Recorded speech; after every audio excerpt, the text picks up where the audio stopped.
Hey, welcome back to the World Podcast. My name is Chris. I'm Justin.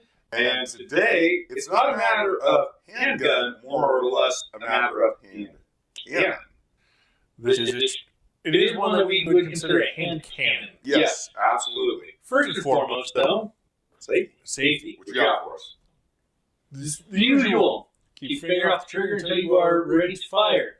Treat every firearm as if it is loaded. Know your target and what's beyond. Always keep your gun pointed in a safe direction. And never, ever mix your guns and your alcohol. That's not okay. We don't condone it. We condemn it. Exactly. First things first, I'm going to do for these folks. As always, Cylinder out, show you nothing in there. It's clear. It's safe to handle. So tell us about the hand cannon. All right. Well, this is the Smith & Wesson Performance Center 44 Magnum Hunter. Is what the long name of this gun is called. And the reason it's called one of the reasons it's called the Hunter is on the top here. It has the 15 rail. Yep. And that rail actually came with a 1-power UTG red dot. It came with that 1-power UTG red dot. But you can put any Picatinny capable scope on top of it, and within the 44 Magnum, you can realistically reach out to 200 yards accurately and take down whatever you're shooting. Absolutely. And then the other thing that makes this the Hunter model is this actually comes with a full stainless steel radial brake. And I do love the brake. It is an amazing. And then this is all what you get, guys. This is all factory. This is what it comes with. Plus the UTG red dot. And it also comes with this really, really nice carrying case. It's got this really nice fabric, nice soft felt line carrying case for the revolver. One thing that I really like about this one, and you got some oil on here that actually helps illustrate my point, this rubberized grip here is so good. Like, it sticks to your hand. And it's very comfortable grip. Oh, it's super comfortable. It absorbs the recoil really nicely. But you've got some oil on here, and even with the oil, I don't feel like I'm going to lose this. Well, another thing that's really like this rubberized grip that Smith & Wesson put on here. Absolutely. And then let's talk about our 4 categories for those that might be new to our channel. If you're new, hey, don't forget, smash that like and subscribe button. And don't forget to ring the bell. We thank you guys for tuning in. For those of you who have been following us since the beginning and have been watching for a while, we appreciate all the support.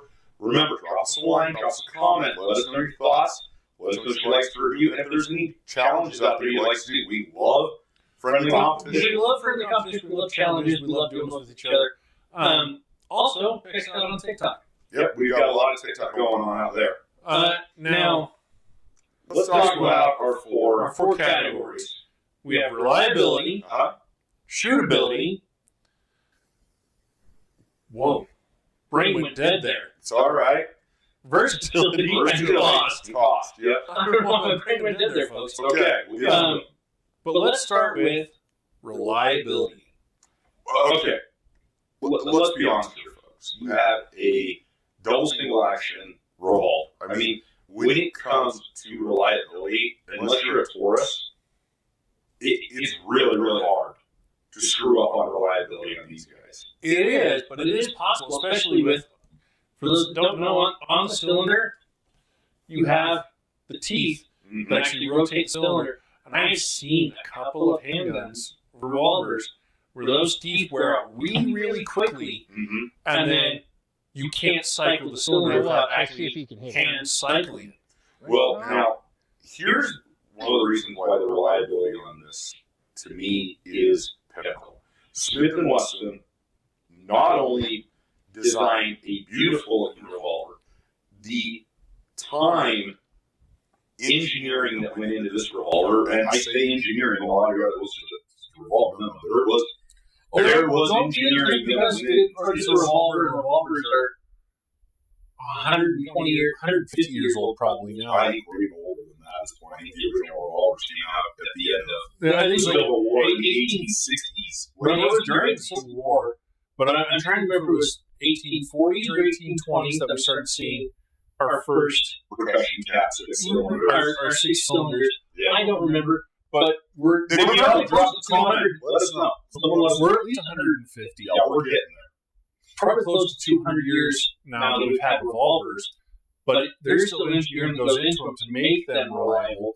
And like I was talking about those teeth right there, Smith & Wesson made them really deep, but the teeth are still very robust and they're not going to wear out anytime soon. The other thing with the reliability is the tuning. Now, there is such a thing, folks, as tuning a revolver, how a revolver is tuned. And the tuning mechanics on this revolver are flawless. On a revolver, you always have that gap between the cylinder and the barrel. Now, that gap, depending on how big it is, how close you can get it, how well it lines up, that kind of tuning really affects the accuracy of the gun and the overall life of the gun. Mm-hmm. So there is tuning that goes into this. Now, this one, we're 200 grams into this one now? Actually, I think we almost put 50 rounds down today. We're doing the challenge because we kept going. Yeah. So I think we're close to 200. I think 250 now. Well, are we 250? Okay. Now this one, I have never even had it hesitate. Oh no, we made up anything down. Now you guys have seen where we shoot. Like in all of our videos, you see we're out in the desert, in the dust, it's truck. We go out usually in a black truck, and when we come back, it's gray. It's gray and sand. It is a very dusty environment, and so we take these guns out where they're gonna get dust in them, they're gonna get dirt in them. But this one, regardless of the dust and the dirt, never hesitates to say. We took it out in the middle of January, out here in Utah in the middle of January. Oh, it's ice cold. It's ice cold. And this thing, we took it out in snow, freezing. And that's the other thing is the colder it is, the metal contracts in the cold. You have expansion and contraction. You still have lots of physics. As you're heating up the barrel, you also have the cold on the outside of the cylinder. That can cause problems. But this one, it performed beautifully both in the summer heat and in the winter. I have not had a single complaint about this, except one thing. And what is that, sir? The one thing that I have a complaint about is it doesn't. It's not broke. I don't think it's that far broken in yet. The 357 you have, quick flick. Yeah, that 357 I have, that gun's older than both of us. You can't do cool tricks with it. No. But that's okay. You don't need to do tricks. You don't need to do cool But tricks. here's the thing. I mean, that is just... It's smooth. That is the only part that's the one complaint I have. It's not a real complaint. It's more of a... you would like it to do this. And for those of you who don't know, the older revolvers, the more they get broken in, the more they become... There's tolerances in there. A little bit. The grip on where all the heat points start to loosen, and you can do a few things with them. But still, at 250 rounds, this thing still is tight and solid as the day I bought it. Oh, yeah. Now, so what do you give it on reliability? I'm going to give it 5. I give it 5 as well. Unanimous. It's Smith & Wesson did a really good job on this one. Mm-hmm. I can rely on the grip. Yep. I can rely on my sights to hit what I want every time. And I can rely on it functioning and firing every time. In any environment. In any environment. And even in the double action, it's not such a heavy hole. And it's got such a crisp, clean rate for a double action revolver. It's not such a heavy hole that can't be done. Mm-hmm. And the way that Smith & Wesson did this is you can actually shoot this one one-handed. And that leads us into our next category. Versatility. I'm thinking of our third category, shootability, and we're really going to talk about that. But versatility. 44 Magnum. You can actually hunt with it. You can hunt. It's a hunter version for a reason. I've seen people actually take these guns deer. You can take down, I would say, at least up to an elk with it. Probably over 100 yards. Under 100 yards, I think you can take down the elk with it. But 44 Magnums are also used as air defense guns. Yeah, absolutely. And it is one of the 3 handguns that I will absolutely concede. You can take on a bear. I would use it for a bear. Well, not only that, this gun, if you had to use it in a self-defense situation or a survival situation in the woods, this Survival one in the woods, I would absolutely love this one. Mm-hmm. Well, what I mean by any type of defense situation is, we'll get into that in shootability, but you can shoot this and rely on it, and you don't flinch when you pull trigger. You're right. At least with the way that this particular 44 mag is set up. We're not saying every 44 mag can do this. Not at all. Just this one. But see, this one, even this one, for like home defense stuff. Oh, it would not be a home defense. No. Home defense, it's kind of long. The barrel length, I feel, is a little bit too long. Absolutely. And that 44 Magnum round, I'm a little bit worried about it. Punching a hole through the bad guy and the wall. You go through the bad guy and the wall, and maybe your neighbor's wall. Yeah. So I have a little bit of concern with using it in a home defense situation. But as far as situation. the camp gun and as far as the backpacking gun, Can't go backpacking gun? rock Absolutely. solid gun. All right, now here's the thing.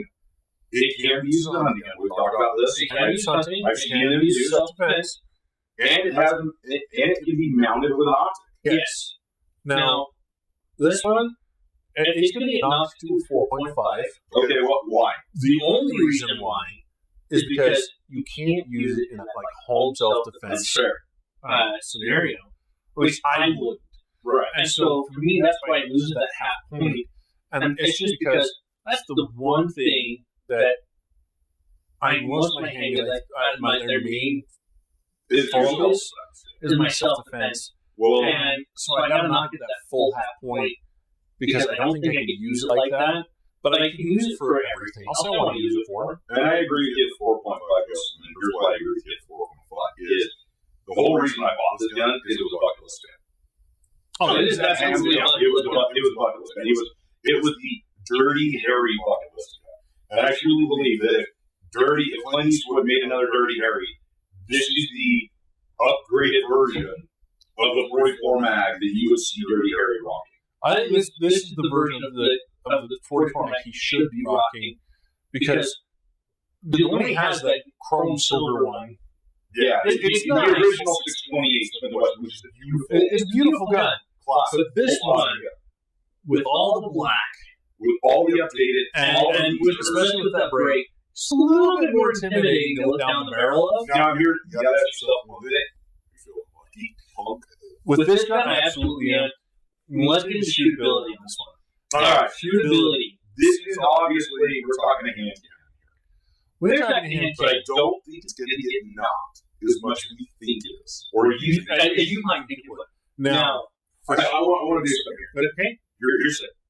I want to give our scores before we talk about what we give the scores. Because this is something, as viewers, and I want your comments. I want to hear from you guys. I want to hear their reaction to this. So I want you to give your score on first. I'm going to give it 4.8. Okay. I'm giving it a 5. I'm not practically giving it a 5. Really not. Now, But I'm explaining where my score comes from. The shootability of this gun, as I said before, this grip, super nice, super comfortable. But you also have plenty of room to get that second hand on there. Mm-hmm. But the way that this barrel and this break work, you can one-handed. And we have one-handed. And we have one-handed and accurately hit with this. Because that break and that barrel handle the recoil so well that you can shoot this one-handed with no problem. It is kind of heavy, so you don't want to do it too many times. I think this whole gun weighs like 6.5 pounds, 7 pounds. Whatever it is, I mean, we are accurate at an 8-inch long 50 yards. I mean, in our challenge today, yeah, we missed some of them. I think we probably did 2/3. We hit 2/3 of our shots. We had 50 yards with a handgun with iron sights on a revolver that you and I are still getting used to in a lot of ways. We don't shoot that much. But we have, in days past, shot this one hand. We did it today. Mm-hmm. But we shot it one hand because it can be done, and it doesn't hurt the wrist. No, that's what's amazing. It doesn't kick you like that. It actually is just, it's like shooting a 9. Pretty much. Well, and you remember the maiden voyage when we started out? We went 100. This is what we did. We went 100 yards. The only place we could fine shoot that day we had to go up a hill. We had to hike up the hill. We were 100 yards uphill, and our targets were down low. And somebody left the propane tank out. It was big, like 75 or 20 gallon. It was the 100. 20, 100? Yeah. It was the 100. I don't think it was 100. All ones were hundreds. 100 pounds. 100 pounds. Yes. I'm thinking 20 gallon. No, you're 100 pounds. I usually go by gallon. Yeah. So, 100 pound, 20 gallon tank was just sitting there. And it was empty. We checked. We opened the valve. It had holes already in it. It was empty. We did not shoot at anything dangerous. I promise. Now, we took it out. This is my favorite story to tell. He put 6 rounds in it. Took me 5 to hit. On his fifth one, he nixed the tank. He said, "Give me that." And I said, "Give it to me." So I hit my 5th and 6th shot. He just goes up there. And I put 3 rounds in it. Click, boom. Not tank. And this is when you just go double minions, and then you go, team back. I wasn't going to do that. That was a total King Bob moment, and you earned it. It was, but I would never drop this thing. No, but you know what I mean. That was total. It's one of those ones you turn around and go, I'm good for the day, we're leaving. I turned around, I looked at him, I laughed, I was like, but it shot beautifully out of the box, and it's continued to shoot beautifully for us. Now let me talk about the reason why I'm giving it a 5. Okay? Yeah. I said why I give it a 4.8. Well, go ahead, sorry. The reason I knocked 0.2 is it's expensive to shoot. But the shot. It is hard to have as much fun with this gun as I want when we have to spend $1 a round. Or even when we're reloading this, it's still like 60 cents a round. Yeah, it's so expensive to shoot this one. So that's why on shootability, I knock it at 0.2 because it is expensive to shoot. It is expensive to shoot. But even as a 44 Magnum, this is one that on a 3rd or 4th time out, with someone, I would absolutely let her shoot. Well, this is why I give it a 5. Then here's the thing. We got to talk reality. All right?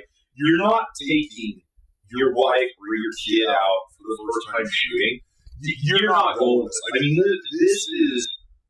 Let's be very. Let's go to reality. If it were a normal 44 Magnum, first time I would put it in a new or novice shooter's hands would be 15th, 16th time out. And we got 1 round of the cylinder.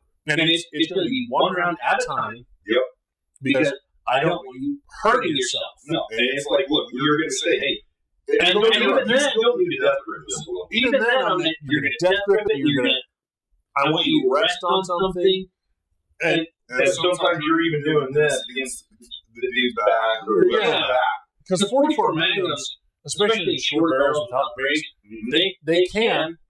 We've all seen the YouTube videos. Well, we've seen the poor girl that got handed that 500 Smith & Wesson, and she wasn't even ready. Everybody was laughing at her. Came back, knocked her out. And to me, there's also another YouTube video of a guy shooting 44 Magnum revolver. It's got the 4 or 5 inch barrel on it, and he has multiple rounds in the chamber, and he shoots it, and then it cocks back like this, and because he's scared, he pulled trigger again, and almost shot himself in the head. Yep, because he wasn't prepared.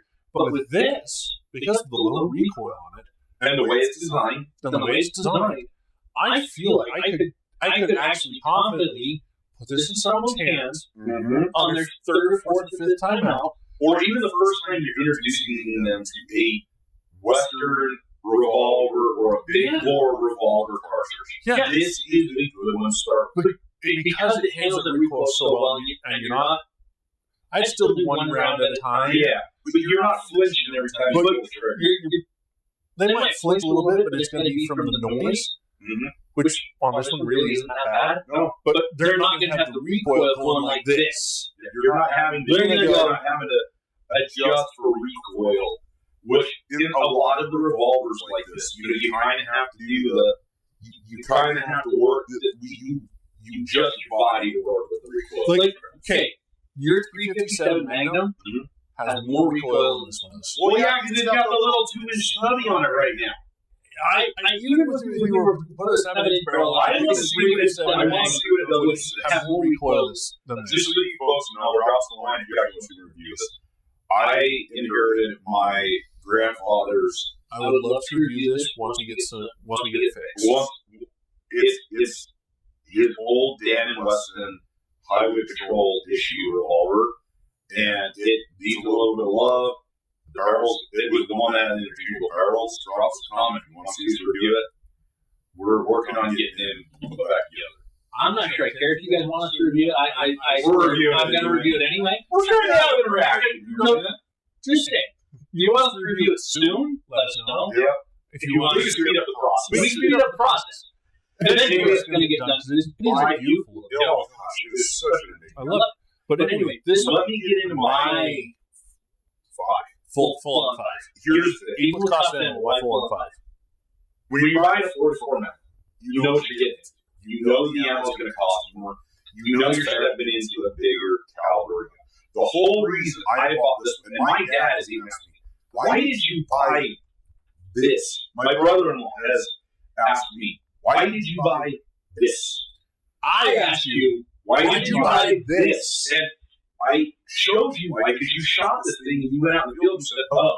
Okay. So he bought it, and then he sent me a picture, and I was like, why did you buy that? And then a week later, we got together, and we went out, and that's when we finally pulled it out of the box to shoot it. Mm-hmm. And we shot it, and I went, oh, now I know why. This is why you bought that. And I had done a lot of homework, a lot of research. Let me tell you, I almost bought the Super Red Hawk. Okay. He started talking about buying a 44 Magnum to me 2.5 years ago. Mm-hmm. It was about 6 months before I actually bought this. It was about 6 months before we bought this one. And for those 6 months, every time we talked, it was, okay, I researched this one and this one and this one. Here's what I like and don't like. And he slowly eliminate and add another one, and that's eliminate and add another one. Now, and it came down to this and the Red Hawk. It came down to this and the Super Red Hawk. Now, the big reason why this one went out, honestly, is it looked. I wanted Smith. And this was the guy that I picked again. I got to tell you, I will truly believe I picked the right guy because I wanted a 44 that I could enjoy shooting. That it didn't hurt every time I pulled the trigger. Oh, you mean like that 3-06 that you can't enjoy shooting because it hurts? Yeah, well, we're working on it. I know we're working on it. But yeah, that's the whole reason why I give it a 5. You know, it's a very fun and comfortable shoot. That's why it stays up at 4.8. That's why, even with the cost ammo, I can't knock it too much because it is a beautiful gun to show. It is lovely. But you have brought up the next category, and this is where I feel like you are going to knock it. I'm not sure that I will. Okay, let's get into what I always say is the first or the second most important thing when anybody buys a firearm. When anybody buys firearm alcohol, really, cost. Now this one, you told me the cost on this one. Let's see how I don't remember off the top of my head, but I want to say it was around $7.99. 14. Okay. It must. I got to think of a different guy. You're in the HK45. I'm thinking the HK. You're dead on the HK45. Okay. Now, I'm going to go ahead and we're going to talk about this when we get what's worth. So $14.99. Yes. Had to save some pennies for this guy. Now, here's where this is different between Super Red Hawk and the Smith. Super Red Hawk at the time with 7.5-inch barrel, which is a 7.5-inch barrel as well. $850, $875 for the Super Red Hawk at the time. $13.79. Okay, but if I remember right, the Super Red Hawk did not have a muzzle brake. Correct. Did not have the sight. Correct. Didn't even have the rail. Correct. It didn't have the rail. It had the option to put like it had kind of like what this has got going on up here. It's got the dovetail screws where you could. It had a. It had a drop. You could do a drop-in rail. Yes, but it wasn't integrated. It wasn't integrated like But this. it had the Hogue overmold grip as well. It had the big cushion grip. But I mean, that's just a few of the features that you don't get between Super Red Hawk and this. Well, and let's talk about what you get. But for me, even with that, it is a big $600 price difference. It is. But you get a good case, soft, nice carrying case. You got the 1-power UTG sight for it as well. And that sight alone is worth $300. I mean, you get an integrated rail system, and you still have full use of these beautiful. And here's the thing: I'm going to show their nice, beautiful raised orange lights, and this is just fully adjustable. Oh yeah, the side is fully adjustable, and you still get that beautiful, nice, comfortable overhold grip, overhold, and the timing, tuning, and muzzle brake is just amazingly. This is a tier 1 revolver in my opinion. Here's the thing, real quick. Smith & Wesson also makes another one called the 44 Stealth Hunter, and it is just basically you lose the muzzle brake. It's all blacked out, and it's more of the so you know what the VCR barrel looks like, right?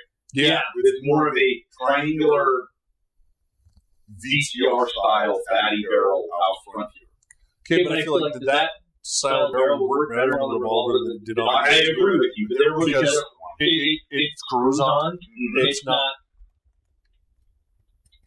put on and then knock out of position every time you shoot the damn thing. But the thing is, they're both out of the performance center. But I went with this one because the radial brake was a huge selling point for me. But I feel like the performance center versus the Red Hawk is not a fair comparison because I feel like the performance center, that's like taking a stock BMW and comparing it to a Mercedes Black Edition. Well, the Black Edition has gone into the skunk works, been tuned, been fettled with, been messed around with so much, and then re-released. Well, I feel like that's the same thing with the performance center. Here's what's like doing in gun work. You take, we're going to go John Wick here. You take the HK VP9 out of John Wick 1, and you send it to Paramount. That's what I feel like the better comparison to be in the store. Yeah, but again, it's sorry, I go to the car things that what I know, but the Red Hawk I feel like is kind of a stock gun, and this is not a stock gun. No. This is one that has gone into the skunk works, been messed with, been fine. You can't walk into a store and buy it. You have to order. And this one, I'm going to be honest. When I first saw it, I was amazed and awed. I was like, "Oh, it's super pretty." I love the construction of it, and the design is flawless. I love the way it's looked. But what I always say, I did question why you bought it. But see, for me, this is one of the very, very, very few times that I feel like the price tag is not actually that far off of what the gun really should be sold for. Wow. Because it did go in, and it did have all that tuning done. It's had all this nice stuff added to it. And I do feel like, but everything comes with the package on the gun, it's actually worth at least $500 more than the standard version at the $875. So we're maybe $50 off what I think this gun is realistically worth. So what's your score? This is going to get a 5. I feel like this one is right where it should be. Whoa! Whoa! Just because, again, it's had the tuning done. The trigger is super crisp on double action and on single action. That muzzle brake is set up just right that it handles, along with that long barrel, handles the recoil so well that you barely know that it's there. It is a nice crisp shift on the cylinder. And I was talking about that gap earlier. That gap right there between the cylinder and the chamber of barrel is almost non-existent. I almost can't even see it. and that's where the majority of your gases like escape on revolvers. That's where you like cut fingers off if you're not careful. But this one, that gap is so small that you don't see the big flash out the side like you normally do with the 44 Well, and 500s. we put 50 rounds down this thing today, and it was, the barrel was definitely dirty. However, though, it controls the gases so well, the way they've designed it, there was basically no soot on it. See, but that's the gap. It was dirty. But it was not dirty around the edge of the barrel. It was not dirty in the front of the cylinder. And again, the way that gap is so small. Yep. Like it is imperceptible. The gap. You cannot see it. I could probably stick a piece of paper in there, but I think that's about all I need to stick in there. And so, but on most rollers, that gap is 2 millimeters. There's a gap. I give it a 5 as well, Justin. And I feel like, because I was concerned about going up to that price for us. However, though, I genuinely, and you know me, I don't mind spending more money on my guns. No. And get some of the other more unique guns. However, though, I truly feel like on this gun, I got every penny of my money's worth. And so it's a 5. And I agree with you on that. But that price tag was one of the reasons why we bought it. Showed it to me. Yeah, I spent this. And I went, well, why'd you buy that? But now that I've seen it, played with it, and I've looked at it, I know why. And yes, you did good. I feel like they could have marketed this under $1,600 to $1,700. Here's the funny thing. So going back to that other version, the Stealth Hunter, that one is $1,700. But I feel like this is a better bang for the buck. It's better quality. You get better options. I don't know about quality. Let's hold off on quality. But I do feel like it is better bang for the buck. You got the muzzle brake, and you get better options on this one, I do believe. But you are paying to also get the integrated kitchen. But you're still paying for a name, and so there's a few things involved in there. But I would still absolutely take this one over the Stealth. I feel like this one is the price that they should both be at, and it's just very well done. So here's the funny. I've been asked by a couple people, okay, would you buy another 44 Magnum? And I'm like, yeah, but it's going to be a caliber revolver, single action. I don't feel the need to buy another double action 44 Magnum because why? Every time I go out and shoot it, I'm not going to get the same. Now, a single action is a single action. I like single action revolvers. Yeah, I know you like single action revolvers, but you get single action out of this. Double single. Well, you know what I'm saying? The old school type caliber. Oh, yeah. But for your typical double single 44 mag, I don't ever really think adding another one. I've never felt the need to add another one to my repertoire. Well, see, even for me, it's been hard for me to think about buying one because you have one that's so good that I have access to that I can come over and I go shoot with you and I shoot. Anytime we go shooting, if I say, hey, I want to bring this out, you're going to go, okay, stick it in the bag. Well, literally, what did you do when I called you the other night and you were like, well, we were discussing which hand to review tonight. And this is going to scare you a little. This is not as sick we are because in the back of my head. This is what was here right now. I'm like, he's asking me this, which means, I don't know, some sneaking reason I know when he wants to go shoot. He wants to shoot hand cannon. Right. But that's just it. We started talking. It's like, yeah, you know what? Let's go shoot the hand cannon. There was no, oh, I don't have ammo for it, or that's really expensive. I don't really want to. Okay, let's move it back. Let's go out with it because that was cool. We'll go out with the hand cannon. Now, here's the thing, folks. We need you guys to chime in on this. So, this is what my dad bought. Did he buy the Red Hawk? Raging Bull. Oh.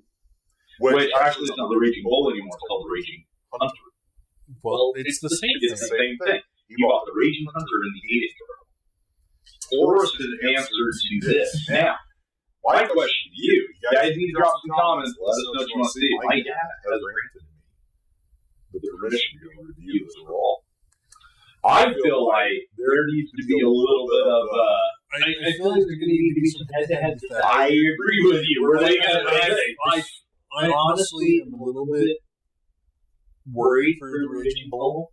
Because it might be a beautiful gun, but this one has ruined us. It has. Now, here's the thing, though. I do not like Taurus. You don't. Taurus has a very bad reputation. Now, however, though, For you, I've never really had problems. they have horrid problems with their revolvers.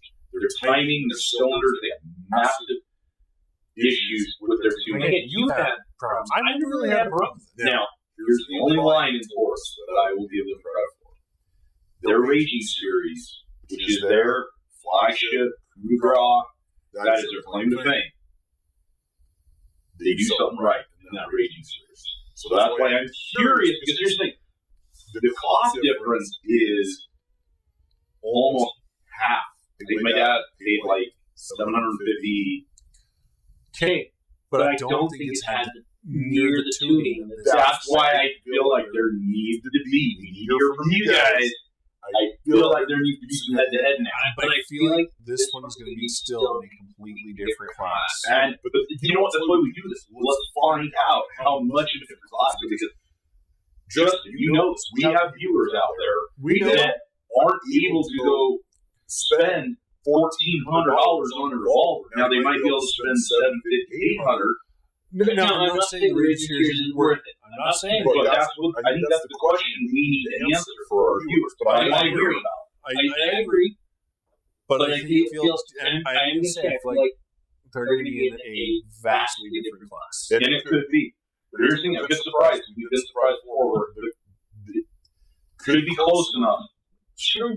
I mean, it's worth it. It could be. Anyway, what are your closing thoughts here? My closing thoughts are, if you are in the market for 44 Magnum, and you can spend up to the $1,400 or $1,500 for this, it is worth it. It is one that you will absolutely be able to take out and enjoy time and time again, and it's one that you won't regret buying.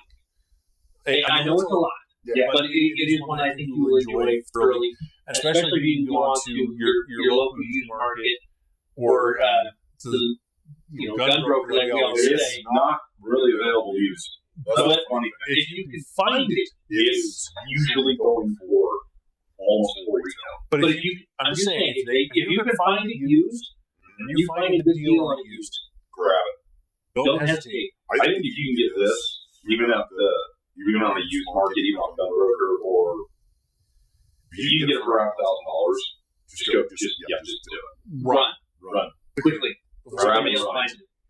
That would be a steal deal, even at $1,200. Because that's the funny thing about this. I agree guns that I look at on gun broker. You know my gun broker a lot, and most of my guns now come from gun broker. It's funny. I remember a couple episodes back, you actually said to me and to our viewers that the MSRP that the manufacturers put on guns is always wrong. You never think that the gun is worth MSRP.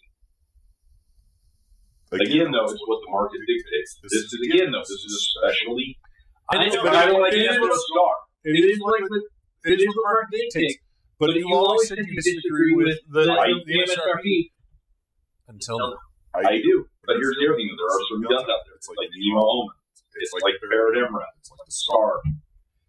They're going to be worth what they're worth. You're right. There are guns out there that are not going to. They're not going to drop in price. I mean, you may get $100 or $200 off here and there. However, though, you know as well as I do, an Nemo Omen, you're $6,000. Yep. A Scar, you're at least $4,000. Yep. A Barrett Emerald, you're at least $6,500. Yeah. Anyway, folks, it's time to wrap this up. Do you have any closing thoughts for the folks? I definitely would say, from personal experience, this is worth every penny. There is a reason why you can't just walk into a gun store and pick it up, find it, and handle it. Not going to lie to you, folks. You have to order it. That's because Smith & Wesson, even though it's readily available, they don't produce a lot of it, and they don't sell. So stores don't stock because the people that are going to buy this gun, you know what you're looking for. You know what you're after. That's true, but It's also that $1,400 price tag drives people away. We're here to tell you folks, don't let that $1,400 price tag drive you away. This is one of the rare times it is worth it. Buy it. All right, anyway, folks, we're going to clean up, and then we're going to see you behind the bar in just a minute. Now here's the cool part, though. We're going to Disney. Are we going to Disney? Or are we going to Holy? Holy. You'll find out. It's going to be fun. See you later, folks. See you, bud.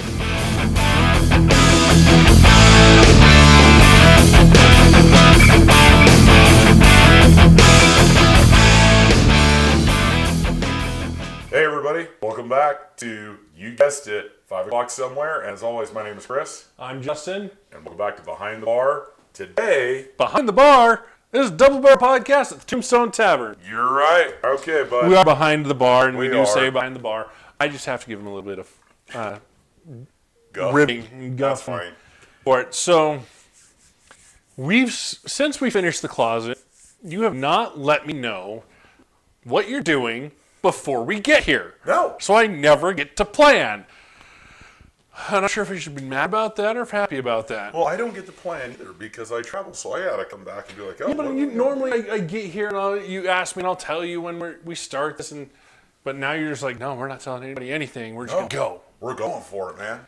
First off, what are the rules of safety? Never mix gin with alcohol. Never drink and drive. Don't do it. We will condemn you for that. So, cops. Exactly. Anyway, Chris, am I going first or are you going first? I don't know. You know what? You go first today, my friend. Okay. We've got enough stuff in there that I think you might not notice which ones I'm grabbing. We might finally be to that point. One of these days, we're going to have to show you folks on TikTok how much we have in this closet.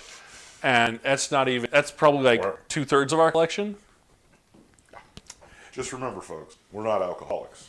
We're enthusiasts. We are major enthusiasts. Major enthusiasts. This is all to help you. Remember that. We have a lot of fun with it, though. We do. We're actually You know doing what? a Disney short right now where we're making Disney-themed drinks. Oh, really? I found this one today while we were buying stuff, it looked cool. I saw the label and I was like, And then you realize where it's from. it's an awesome label. Hey, you know what? This might go good with that Highland Park that we've got. And I bought it. Yep. Now, so this is the Clearwater Distillery vodka. And it says it is defiantly different. Utah usually is defiantly different. It is. And this one is the Clearwater Distillation Company is out of Utah. They're here in Pleasant Grove. And we're going to see how well they do. Now, just because our liquor stores don't do well does not mean the Utah-based liquor does not do well. You never know. There's always that diamond in the rough that comes out with good stuff. Utah, you do find a lot of good things, but liquor and beer is not typically top of the line when you come out of there. Oh, you're gonna do the one you found today while we were out. Actually, that's what I'm saying is sometimes you do. Speaking of diamonds in the rough. Oh, absolutely. All right, now this is, ladies and gentlemen, I give you one of the limited releases from none other than Kentucky Owl. Now, I have tried one of the other Kentucky I'm gonna Owls. shut this here door just and get it out of my way. We gotta let them admire the sign. banner. We do. So, guys, this is where this one gets awesome. This is the how do you pronounce it? The Takumi? I'd say Takumi. The Takumi edition. Now, what makes this one cool is Kentucky Owl partnered with a Japanese distillery. This is a bourbon that has been finished in Yahisa Yasuki Yep. and John Ray actually collaborated on this. Yes. So this is East meets West in its purest form. Now, Yahisa, If I'm saying that name wrong and you see this, Please correct us. correct me. I am sorry We for apologize. mispronouncing your name. That is the best I can do. I don't know enough about the Japanese culture to pronounce.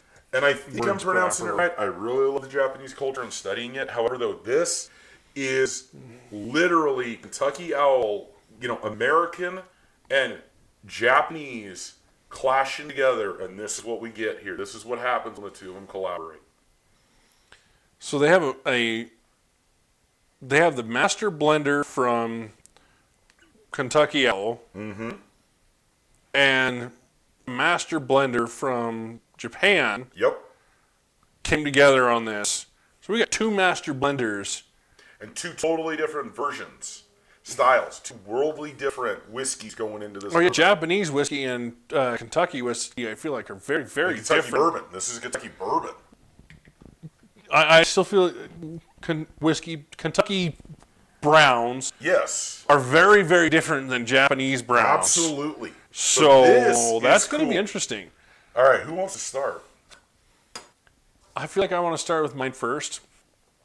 Because I feel like of the two, we're more likely to be disappointed by mine and impressed by yours Then let's do it. than disappointed by yours and impressed by mine. Let's do it. And I'd rather end on the high note. Absolutely. Now, here's the thing, folks. While Justin getting that poured out, let's go over our 4 categories. Taste and aroma, drinkability, cost, and our overall thoughts on the drink and just how we like it. And for those of you that are just joining us, again, welcome. We appreciate it. That was a nice cork pop. Dude, you look like you beat somebody with that cork. I mean, this is a nice heavy glass cork. I'm not smelling anything on it.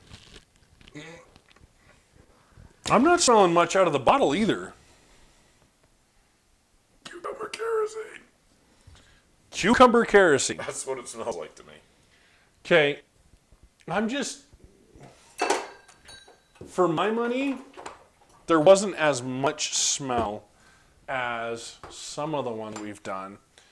Now, this one actually tells us what we should be expecting out of here on the back. Wait, what? A vodka? Okay, hold on. What is it you've always told everybody, though, what vodka should be? I've always said a vodka should be odorless and tasteless. These guys actually have a specific palate Dude, that they were going for. I'm sorry. holy cow. Are you trying? A little bit. Wait a minute. You're always the guy telling me we need to measure. That's closer to an ounce. Lord. Like, is this a little bit of payback because I pour heavy? A wee bit. There have been nights. There have been nights. I mean, if nothing else, I really like the bottle. The bottle's cool. The label's cool. It's kind of like that Viking Nordic twist on it, and we like those. All right, let's do this. Okay, it smells a lot different in the glass. I'm not It getting does. that cucumber kerosene. Dude, I'm not getting the kerosene smell at all. So we doing this in a 2-shot or a 1-shot? However you would like to do Let's do a it. 2-shot. Cheers. To clear water.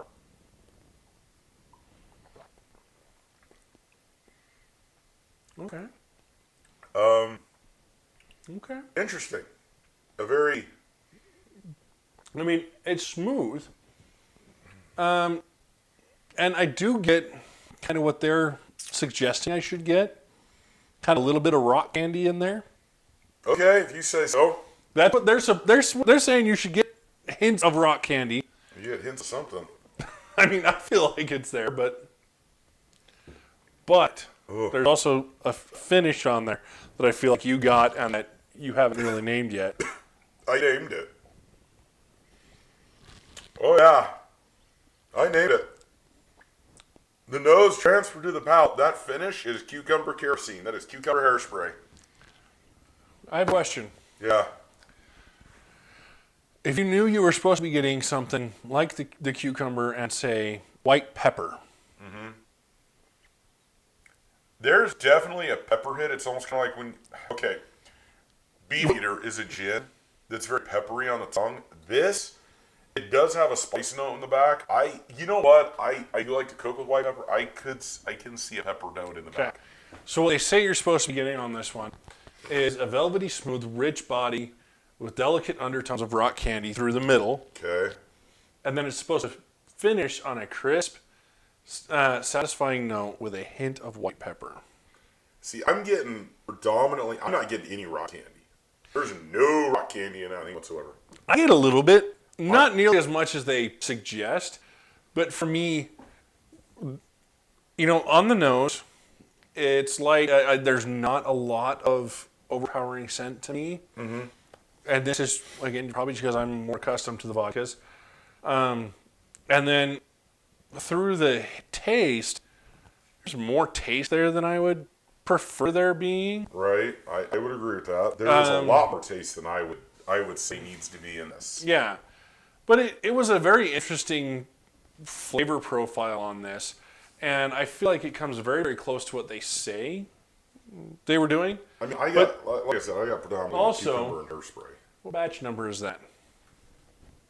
Ha! Yeah, batch number 1. Interesting. This is batch number 1, bottle number 699. So this is a fresh start for Clearwater Distillery. I mean, we'll get to how much you paid for. That's really going to determine my overall thoughts on this bottle. I'll be very straightforward with you. I wanted to point that out. This is batch 1. I mean, it's a unique vodka. It is a very unique vodka. May I go first on what I'm scoring? Absolutely. Here's the thing. I give it a 4, and here's why. The nose transferred to the palate. Here's the thing. It didn't make me cough. It didn't make me gag. It was exactly how I smelled it to be. Right. See, and for me, I'm going to give it a 4.5. Okay. I'm going to knock it because I don't feel like the way that they've done this one, especially with that white pepper finish, it's going to mix well with much. See, I'm very concerned with what I'm going to mix this with. Do you know what it almost is like they're trying to do? It's like, how there's sipping rums now? A sipping vodka? Tell me it doesn't almost want to play that way. It almost does want to play that way, and I can see where it's coming. And, depends. Because I've thought about, because in my head, being a bartender before, my head was already okay, how is this going to go in a screwdriver? How is this going to go in, a couple of the other vodka drinks out there? And I'm just like, I'm not picturing this mixing well. We're going to see, and I'm going to keep this simple. We're just going to do a straight 2-to-1. Are we doing a screwdriver? Straight 3-to-1 screwdriver. Okay. Because that'll give us a very good comparison, because we've had a screwdriver with all of the other vodkas we have. So you're just keeping it tried and true. I'm just keeping it tried and true. All right. Because that'll give you and I a very good comparison. Then let's do it. I agree. But, it's not terrible. No, it's not the worst by far. I'd say it's probably middle of the pack right now for me. For me, it's within my top 10, but it's not within the top 5. I would put it in the middle of the pack on the ones we've had. Like, it's definitely better than I would say, like, your Absolutes, your, obviously the 10 Times. I'm just kind of trying to see what else we got in there. How would you compare it to the Crystal Head or the Silver Dollar? Because those were two that you weren't overly fond of, but you didn't hate them. Silver Dollar's grown on me. I would probably take Silver Dollar over this one still. Okay. Crystal Head, I actually enjoyed Crystal Head. It wasn't my favorite. I would probably say, it definitely, it's closer to, I feel like, the Silver Dollar. Now, here's my real question, though. Does it say if it's a corn grain or potato? Because I think that's going to be because it tastes like a corn to me. This one, it did say, I don't remember. I'm going to grab a stir stick there, sir.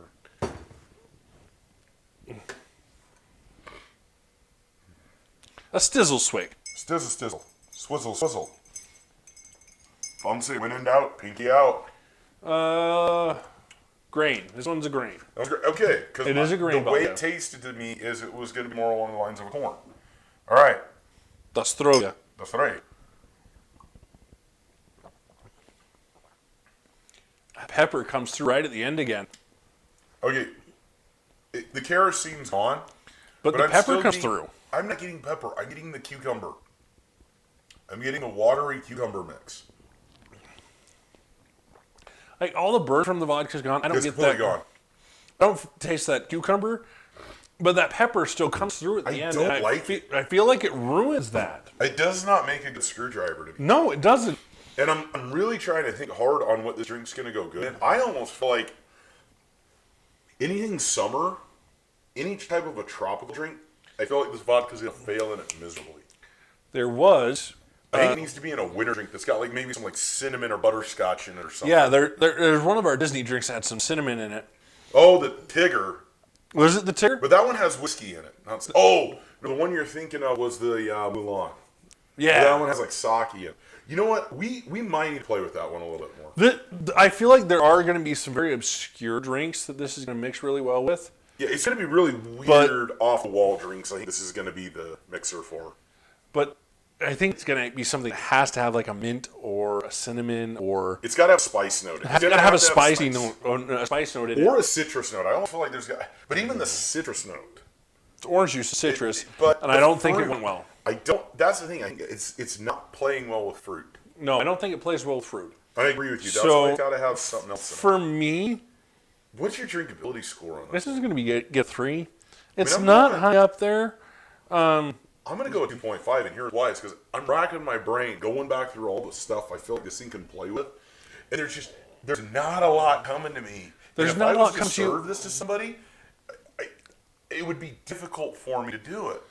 But see, you're also, again, you're not a huge fan of the vodkas.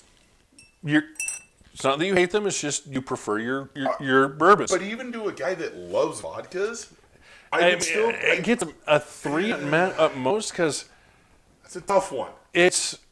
it's like a unique occasion vodka for me.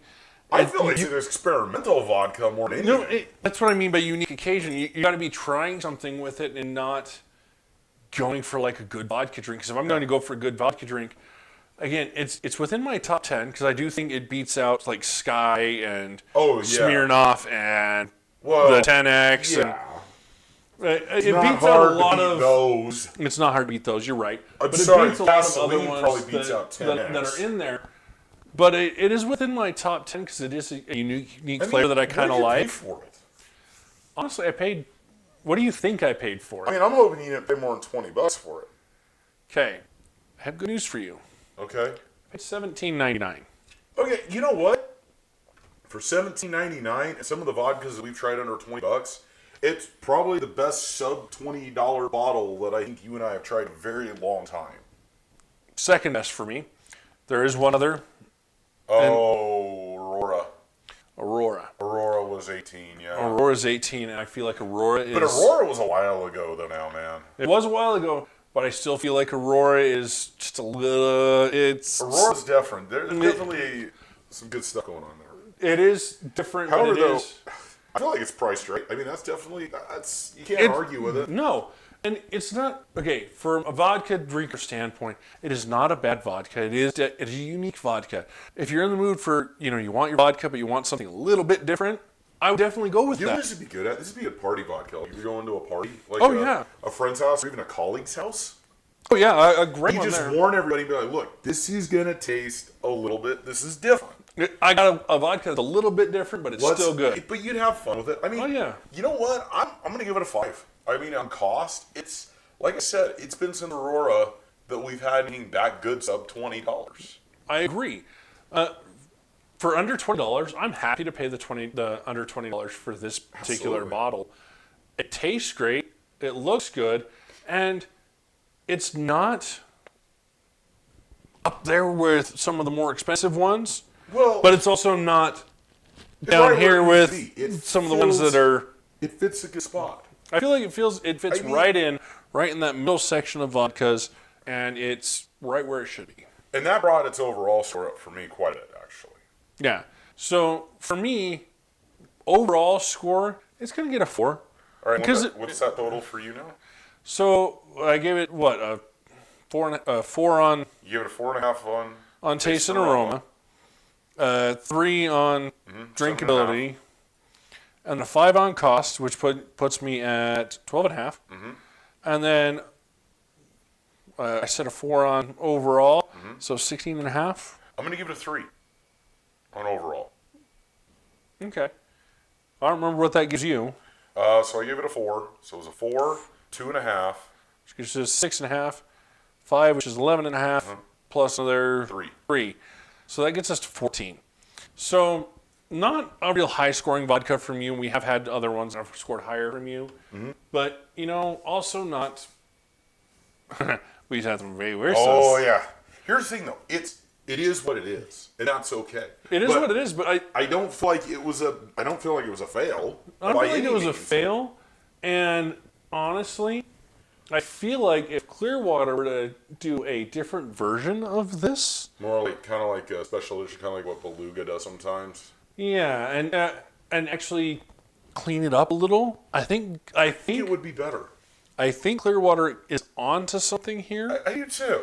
But I think the white pepper Clearwater, if you are watching, it's not working. I think white pepper needs to go. I mean, because personally to me, just thinking about it right now, if I was to buy a bottle of vodka right now, being more of a vodka drinker like you, there's 3 bottles in there within $7 that I would pick all day long. We've got the Vrika, the Breckenridge, and the Aurora Borealis.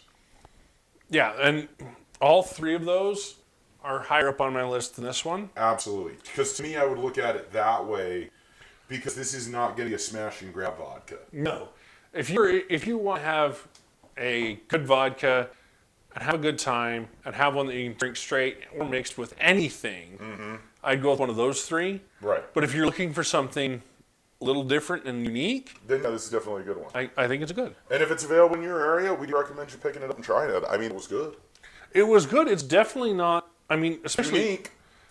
16.5 for me, folks, on a vodka, is about average. It's an average score. And 14, it's about average for me, 14 to 15. It's about average for you, but that doesn't mean it's bad. It just scored better than we thought it would. Honestly, I was thinking we were going to end up with this one. I was very concerned it was going to replace Smirnoff. I was a little bit scared too. And that is my second worst vodka ever. All right, folks. Well, we've had the vodka. Now let's dive on into none other than Kentucky Owl. Oh, we're bowing. Okay. But a nice respectful bow to the Japanese culture here for the Kentucky Owl. Now, as you can see, the bottle has been cracked. And it wasn't at the very beginning. We had technical difficulties. So we're redoing this half. Yes, we are. Join us for the second half. All right. Justin, shall we? We shall. I'll just wing it. You'll just wing it? Okay. Now, I know what to expect out of this. I'm going to do... You're doing that from the start. Okay. I taught him a trick. I'm going to do that from the start, as if I had some ice in there and let it melt just a little bit. Okay. That's fair. I want to see how much of difference it makes to me. Okay, it doesn't change anything on the nose. No.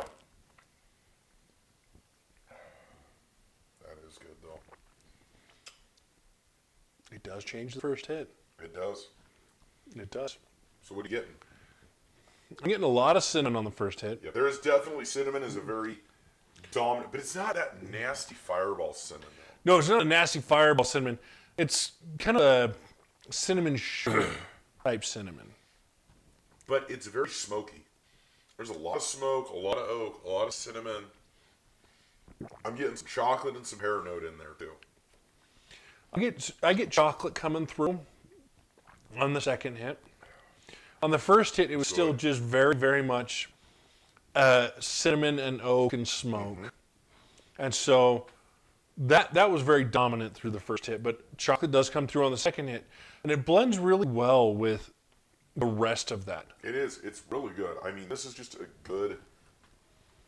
The notes are very, very solid on this bottle. Now, I'm going to make a mixed drink.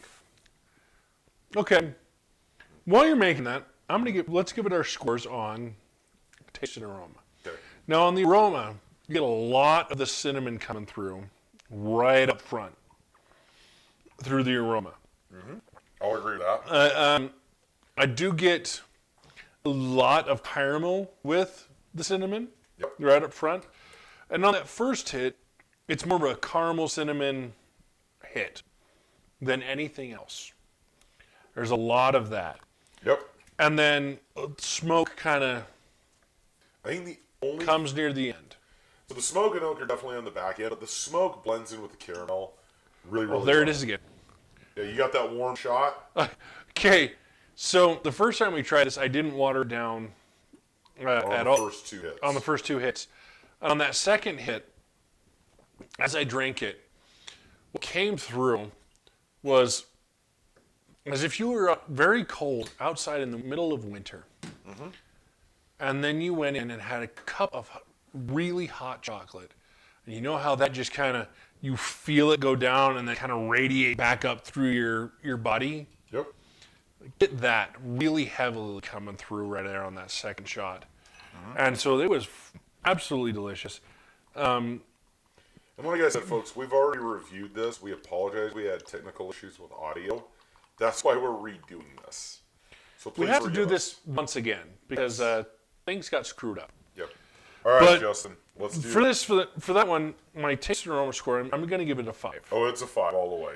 because it does that whole journey that you tell me to expect through a bourbon, Oh, that's good. and it does it really well because I get cinnamon and then cinnamon caramel and then cinnamon and chocolate and then like warm feeling Of smoke and cinnamon. and then smoke and cinnamon It's and good. then it keeps going.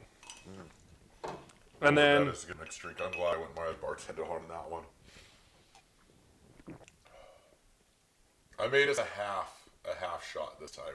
you did, but it still does that same roller coaster It's effect. a total roller coaster. It starts with the cinnamon, caramel, citrus notes, And it starts really sweet. and then it dives hard into the spice. Dives hard into the spices. Oh, you and know, then- I forgot to and add, then you get- didn't even add the honey liqueur this time. You didn't, but it still does the same thing. But that's why it probably was less sweet up front, Yep. and we got a lot of the cinnamon up Because you front. got the honey up front too, and then it just But it dives really hard into the cinnamon, and then the smokiness comes and brings back the Yep. sweetness, and it dives again. And then it's You know, just I don't know what to call that mixed drink, but it's it's really good. it's really, really good, and it's a roller coaster of a drink. It's awesome. Maybe we'll call it that. We'll call it the bourbon roller coaster. I think we should call it the bourbon roller We'll coaster call it the because double barrel roller coaster. one or the other, because it is a Vote roller. on it. Let us know what we need to name this drink. We going Is double it- barrel roller coaster or bourbon coaster? The bourbon roller coaster. Yeah. Either way, it's a roller coaster of a drink that is absolutely really delicious. It is really, really good. I gave it a 5. You know, drinkability is going to get a 5 for me as well Absolutely. because it mixes really, really, really well. And it's such a unique, It is a very unique flavor on the whole thing. good. It's just good. It plays It is really deliciously good. well. I mean, the East meeting West compilation here is done phenomenally well in this bottle. Oh, really, really well. I think those two master blenders They were on knew to what something. they were doing and knew how to blend it together just the perfect way. It was a really well done. And like we said before, Japanese whiskeys are entirely different Than from the Kentuckys. a Kentucky bourbon style. Oh, it's yeah. just not even the same. They're not the same. They're No. not even remotely the same. But that one And I think the only comes difference, together so it well. really does. And the only flavor that you didn't get that I got was pear. I got some pear notes in there. I didn't get any pear notes in there. It was like kind of like dried pear note. You know, like when you've ever gone to the store and you've had the like the You candy buy like dried, the yeah. the candy dried or the freeze dried pears and And stuff. that's what it tasted like to me. Yeah. I can kind of put my finger on it I'm a not little surprised bit, you can't find it because where it but is, it's to me that note didn't really stick out until you said something about it. well, you get it and then about it was a third like- of the way. It's like right here. This Yeah. is where it's at. But it doesn't linger that long because it does mix in with the cinnamon and caramel. It kind of touches you and then disappears. You got to dig It it. appears more in the roller coaster. See, I didn't get it in the roller coaster. I got it on the straight hit. I get it more in the roller coaster. I think it appears more in the roller coaster, but it was not very prominent. No, but it's there. But it's not a very forward flavor. This is No. not. This is a very smoke campfire, deep winter bourbon. Absolutely. But it's It's delicious. good. It's I very love well it. made. Cost. Let's get into cost. Now, this is where we're going to get a little bit. All right. So So we're going to get a little tricky on this one. average cost for this guy's around $170. Now, I got lucky. Sometimes in Utah, like we said before, you find a diamond in the rough. Our local liquor stores clearance this guy out for $100. And I went, you know what? For $100, I've been really wanting to try this limited release. I'm willing to pay $100 for this bottle. Now, my opinion, I think our opinion's the same. it's worth the $100. It's probably worth. is what It we might said. be worth the 120. Yes, but But the 150, 170 that No. like it was originally 150 in our liquor store. It's 170 where you get it out in Colorado. I don't know that it's worth quite that much. no. Here's the thing, though. Kentucky Owl, and just so you know, Kentucky Owl, they do cost more. All right, like I have a bottle of the Kentucky Owl confiscated. That was my birthday bourbon, and it is unbelievably delicious. No. However, though, it's normally $140. Kentucky Owl does cost more, but they're usually really good. I But with get it that being they a cost limited- more and it's a limited run, I don't agree with the 170. but I don't agree with the 170 price. I don't agree with the 150 price. No, Now, a 120 price, all day long. I can see that. Yeah, absolutely. I gave it a 4. I can see that. I give it a So 4. yeah, it's get a 4 from both of us on this. Now, overall, I gave it a 5. There's nothing wrong with this bottle. This bottle's beautiful. It's unique. It's a cool limited run. I love what's going on in this bottle. I'm going to give it a 5 as well because it's a very unique bottle. Mm-hmm. It is definitely in my top 5 bourbons. Good. Cool. It is in my top 5 bourbons because it has such a unique flavor profile. And the way that it mixes in that roller coaster just takes you on such a wild journey in one drink. Fun. It's so fun. It's amazing and it's fun and I love it and I would happily drink it again. So yeah, this is absolutely, definitely in my top 5 bourbons. Mm-hmm. And so I don't have anything It's a bad solid to say 19. about it, aside from It's a if little you're, pricey. it's pricey. It's And pricey. It's definitely. I'm glad I got it for what I got for because I'll be very straight with you. Had I bought it for the 170, probably would have had. I would have been a little disappointed. If we bought it for the 170, it honestly would not have scored a 19. It would have ended up with like a 2.5 for me on cost. It's probably been around a 50 for both of us. I probably scored it at 3. It would have dropped dramatically in on the cost category because Well, it would have dropped in the overall category too. There's 2 categories that it would have been hurt. it's not worth 170. No, But if you can find it like you did for 100 to 120, all day. don't hesitate. Please No, pick it up. get it.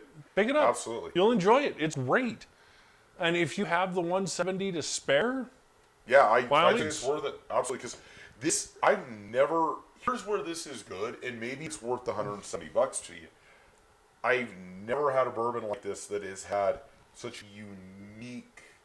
okay, this has the most unique flavor profile of any bourbon I've ever had. And I've had a couple that come close to it, but this is definitely a bourbon out of probably the 60 to 70 different bourbons I've tasted. I've never tasted one like this before. No, this one is a very unique. So for a connoisseur who's looking for something different, yeah. absolutely. pick This up. thing is very different than any bourbon or whiskey that Yep. I've ever had. It's not really far out in left field, But it's definitely. but it's out different. in left field. But it's and good. but it is done wonderfully. I love it. Well, I think we had a So- really solid, good day here, just because we've had 2 very unique alcohols here that are. Oh very yeah, different absolutely from unique the alcohols. Normal stuff we're used to tasting. Yeah, I mean, you got a vodka with white pepper in it. Never had that. No. I didn't even get the white pepper. I got like a cucumber kerosene. And I You think got the the white pepper. I think the kerosene you were tasting Was the white pepper? was the maybe? white pepper. Could be. But because you're not used to the vodkas the way I am, Probably. it felt like the felt kerosene. like kerosene. But then we have the Kentucky Owl here that was just a beautifully done, A beautifully done bourbon. blended East meets West bourbon. Oh, Love it. absolutely. I It was actually great. would really love to see another tag team here between Japan and the U.S. with Kentucky out, Oh, or maybe a I different want company. to see multiple tag teams between Japan and the U.S. on multiple different whiskey bourbons because Can you imagine Elijah I mean- Craig teaming up on something like that? That would be, oh man. I have a different opinion of Elijah Craig than you do. However, I think that might bring me on board to Elijah. Can you imagine if Johnny tried to do something like that? Oh my, whoa. Dude, we'd Okay. have to do that. We'd have to buy Johnny's not American. However, There would be something Johnny. there. there would be absolutely something there if you mix with East with West on that. Well, that'd be East with East, wouldn't it? East with Central? East with Central? East with Central?